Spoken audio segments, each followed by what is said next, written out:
நேயர்களுக்கு வணக்கம். நான் துர்காதேவி உபாசகர். இப்போ ஒரு பதிவு, என்ன பதிவுனா, ஒரு குடும்பத்தில் நிம்மதி இருக்கணும், அதே நேரத்தில் ஓரளவுக்கு வருமானம் இருக்கணும், நோய் நொடி இல்லாமல் இருக்கணும் அப்படின்னா அந்த குடும்பத்தில் முக்கியமாக மனைவி முக்கியம். ஃபஸ்ட் அவங்க தான். அவங்க சுபிட்சமாக இருந்தாங்கன்னா, அதாவது கணவனுக்கு ஒத்துழைத்து போனாங்கன்னா எந்த பிரச்சனையும் வரத்துக்கு வாய்ப்பு இல்லை. தேவையில்லாமல் சில மனைவிமார்கள் டென்ஷனில் இருப்பாங்க, சில பெண்கள். ஆமாம், அதை நான் நிறையா பார்த்துருக்குறேன். அதே நேரத்தில் அவங்கள மட்டும் குறை சொல்லி பலன் இல்லை.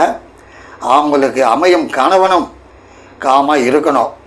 அவங்கள என்ன செய்வாங்க, எனக்கு எல்லாம் தெரியும், நான் பார்க்காத ஆள் இல்லை, நான் போகாத இடம் இல்லை, நான் சம்பாதிக்காத பணம் இல்லை அப்படின்னு அவங்களும் எகிரி குச்சின்னு தான் இருப்பாங்க. அதனால் என்ன ஆகுனா, கருத்து வேறுபாடு. இந்த கருத்து வேறுபாடால் தேவையில்லாமல் சண்டை, சச்சரவு, ஆர்குமெண்ட்டு இதெல்லாம் நடக்கும். அதனால் நான் என்ன சொல்ல வரேன்னா, மனைவி அமைவது இறைவன் கொடுத்த வரன்னு ஒன்று உண்டு. ஆனால் நான் சொல்கிறது மனைவி அமைவது அதிர்ஷ்டம்னுவேன். அந்த அதிர்ஷ்டம் இருந்தால் நல்ல மனைவி அமையும். அதாவது கனவை என்ன செய்தாலும் கேட்கக்கூடாதுன்னு நான் சொல்ல வரல. அவங்களுடைய கஷ்டத்தை அனுசரித்து போகக்கூடிய மனைவியாக இருக்கணும். அவங்களுக்கு கஷ்டத்தையும் கொடுக்கக்கூடாது. ஆமாம், உதாரணம், இப்போது திருவள்ளுவர் என்னாச்சுன்னா, ஒரு சாமியார் அவர் காட்டில் தவம் பண்ணுறார்.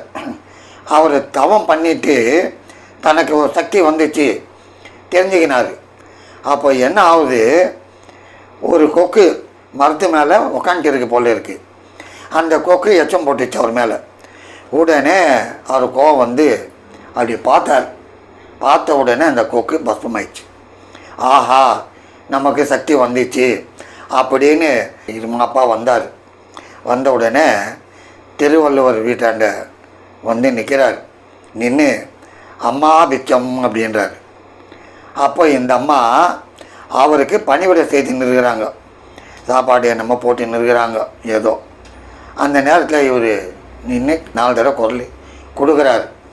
அதுக்கப்புறம் அந்த அம்மா கிண்ணத்தில் சாப்பாடு எடுத்துன்னு வராங்க. வர நேரத்தில் அந்த அம்மாவை இப்படி மறைச்சி பார்த்தார்.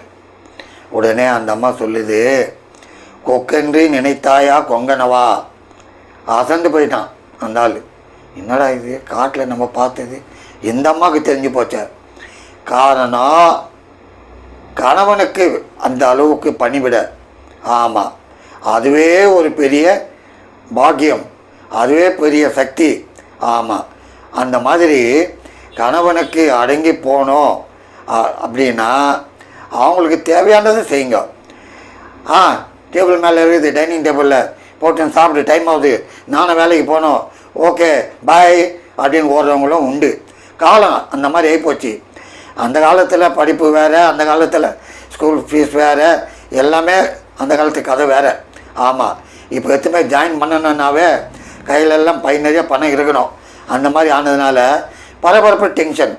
அந்த பரபரப்பு டென்ஷனு கணவனுக்கு மேலேயும் காட்டுவாங்க சிலர். ஆமாம், அதனால் நான் என்ன சொல்கிறேன்னா, கணவனுக்கு அமையும் மனைவி அதிர்ஷ்டமிக்கவங்களாக இருக்கணும். எப்படி? சாதாரணமாக இப்போது மிதுன லக்னம்னு வைங்க. அவங்களுக்கு யாரே கணவனது மிதுன லக்னம், அவங்களுக்கு அமையும் மனைவி ஸ்தானம் தனுசு, இது குருஸ்தானம், அருமையான மனைவி. ஆனால் அந்த குரு ஸ்தானம், குரு கெடக்கூடாதுன்னா 6, 8, 12 நிற்கக்கூடாது, நீச்சமாகக்கூடாது, அதோட ராகு கேது சேரக்கூடாது. எது? மிதுன லக்னத்துக்கு. மிதுன லக்னத்துக்கு கலத்திரம் குரு அருமையாக இருக்கும். ஆனால் அந்த ஸ்தானாதிபதியோட இந்த மாதிரி பிளானட்டுங்க சேரக்கூடாது. அவர் 6, 8, 12 இருக்கக்கூடாது. அதே மாதிரி கன்னி லக்னம், இந்த லக்னாதிபதி 7th ஹவுஸ் குரு எல்லும், அவங்களுக்கு மனைவி நல்லா அமையும். எது? குரு சுபிட்சமாக இருக்கணும். இருந்தால் பிரமாதமாக இருக்கும்.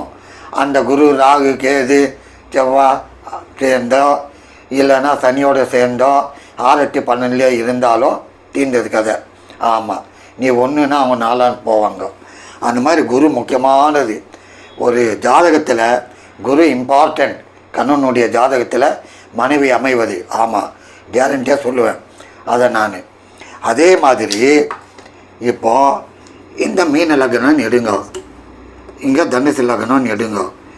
இந்த லக்னம் பார்த்திங்கன்னா மனைவி ஸ்தானம் 7, இது கன்னி, இது புதனுடைய இல்லம். அதே மாதிரி தனுசு லக்னத்துக்கு புதனுடைய இல்லம் மிதுனம். இவங்களுக்கும் நல்ல மனைவி தான் அமையும். வேலைக்கு போகிறவங்க, சுபிட்சமாக சம்பாதிக்கிறவங்க, நிதானமாக. அதே நேரத்தில் இந்த மிதுன லக்னத்தை விட மீன லக்னம் தனுசு லக்னம் சூப்பர். எப்படின்னா இந்த லக்னத்துக்கு 7 கூடியவன் புதன், மதிநுட்பம் வாய்ந்த புதன். நல்லது கெட்டதெல்லாம் அனுசரிக்கக்கூடிய தன்மை அவங்களுக்கு உண்டு, கவலையே இல்லை. அதே மாதிரி தனுசு லக்னம், இந்த மாதிரி லக்னத்தில் இருக்கிற பெண்கள் அவங்களும் நல்லது கெட்டது குடும்ப பொறுப்பு எல்லாமே எடுப்பாங்க. ஆனால் அந்த புதன் நல்லா அமையணும், தப்பு இல்லை. ஆனால் அது இதில் அமைஞ்சாலும் அது பேலன்ஸ் பண்ணிக்கும். அந்த புதன் அந்த மாதிரி ஒரு அருவார்ந்த கிரகம். ஆமாம், நிதானம், பொறுமை எல்லாமே உண்டு அந்த புதனுக்கு. அதனால் ஒரு குடும்பம் சுபிட்சம் இருக்கணும்னா மனைவி அமைதியாக அடக்கமாக அனுசரித்து போகணும். கணவனை மிரட்டிக்கின்னு போயின்னு இருந்தால் ஆகாது. அதே போல் கணவனும் மனைவி கேட்டார் போல் போகணும், அட்ஜஸ்ட் பண்ணணும். சரி, ஏதோ டென்ஷனாக இருக்கிறாங்க, அவங்களுக்கு என்ன கவலையோ அப்படியும் அவரும் போகணும். ஏன்னா சும்மா பேசின்னு இருக்கிறேன் தொணன்னு ஒரே டென்ஷன் எனக்கு அப்படின்னு அவரும் எகரக்கூடாது. அதனால தான் இன்றைக்கி தேவையில்லாத பிரச்சனைகள் குடும்பத்தில். பொறுப்பாக பார்க்க போனால் ஆண்களை விட பெண்களுக்கு பவர் அதிகம். அந்த பெண்களுடைய பவர் சாதாரணது இல்லை. நல்லா ஜட்ஜ்மெண்ட் பண்ணிடுவாங்க டக்குன்னு. நல்லவன் கெட்டவன் வரவன் வராது, அதெல்லாம் உண்டு. ஆனால் சில பெண்கள் ஜட்ஜ்மெண்ட் பண்ணுவாங்க, தேவையில்லாமல் ஜட்ஜ்மெண்ட்டும் பண்ணிடுவாங்க. நல்லவனை கெட்டவனுவாங்க, கெட்டவனை நல்லவன்வாங்க. பொதுவாக பார்த்தோம்னா அவங்களது அருமையான சிந்தனை அது உண்டு. சரி, ரெண்டாவது, திருமணமான உடனே சிலருக்கு நல்ல பாக்கியம் வரும், சொத்து சுகம் வரும். எப்படி அப்படின்னா இப்போ இந்த லக்னம்னு வச்சுக்கோங்க, கடக லக்னம். ஒரு ஆணுக்கு கடக லக்னம். இந்த கடக லக்னத்துக்கு 7ல் சனி, மகர சனி. இந்த சனி இந்த இடத்துல உச்சம் பெற்று இருந்தால் பிரமாதமாக இருக்கும், கேரண்டியாக சொல்லுவேன். எப்படி அப்படின்னா லக்னத்துக்கு 7 கூடிய மனைவி ஸ்தானம், மனைவி ஸ்தானத்துக்கு சனி உச்சம், பிரமாதமாக சொத்து சுகத்தோட அமக்கலமாக அவர் வாழ்க்கையில் வருவார். சரி, அதே நேரத்தில் சொல்கிறேன் உங்களுக்கு, இதெல்லாம் ஒரு எக்ஸாம்பிள். இந்த லக்னம் கூட வச்சுக்கோங்க, மேஷ லக்னம், மனைவி ஸ்தானம். இது இந்த மனைவி ஸ்தானத்துக்கு இந்த பாகியஸ்தானம், இந்த பாகியஸ்தானாதிபதி இவர் இந்த இடத்துலையே உச்சம் பெற்று இருந்தால், மனைவி ஸ்தானத்துக்கு 12ல் இருந்தாலும் அவர் யார், மனைவிக்கு பாக்கியம் 9 கூடியவன். இங்கே இருந்தாலும் இவருக்கு 3 6 கூடியவன். இந்த மேஷ லக்னத்துக்கு கணவனுக்கு பிரமாதமாக வருவார். பொதுவாக எப்படின்னா மனைவி ஸ்தானத்துக்கு 9 கெடக்கூடாது கணவனுடைய ஜாதகத்துக்கு. அதாவது இந்த லக்னமே வைங்க, இந்த மனைவி ஸ்தானம், இந்த மனைவி ஸ்தானத்துக்கு 9 இந்த சூரியன் கெடக்கூடாது. கெட்டதுன்னா நிதானம் போக்கு, வயசு கலந்து சொத்து சுகம் வரத்துக்கு வாய்ப்பு உண்டு. முக்கியமாக அதுதான் நான் சொல்லுவேன்.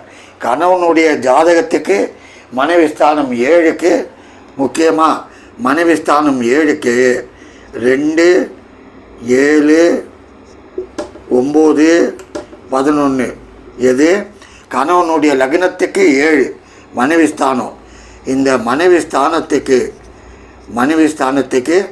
2 கூடிய ஸ்தானம், 7 கூடிய ஸ்தானம், 9 கூடிய ஸ்தானம், 11 லாபத்துக்குரிய ஸ்தானம் நல்லா இருந்தால் ஐயா நான் கேரண்டி தரேன், திருமணத்திற்கு முன்னால் அவருடைய வாழ்க்கை கிளியர், திருமணமான உடனே அவருடைய வாழ்க்கை படிப்படியாக ஸ்டெப் ஏறி மேலே போகுது.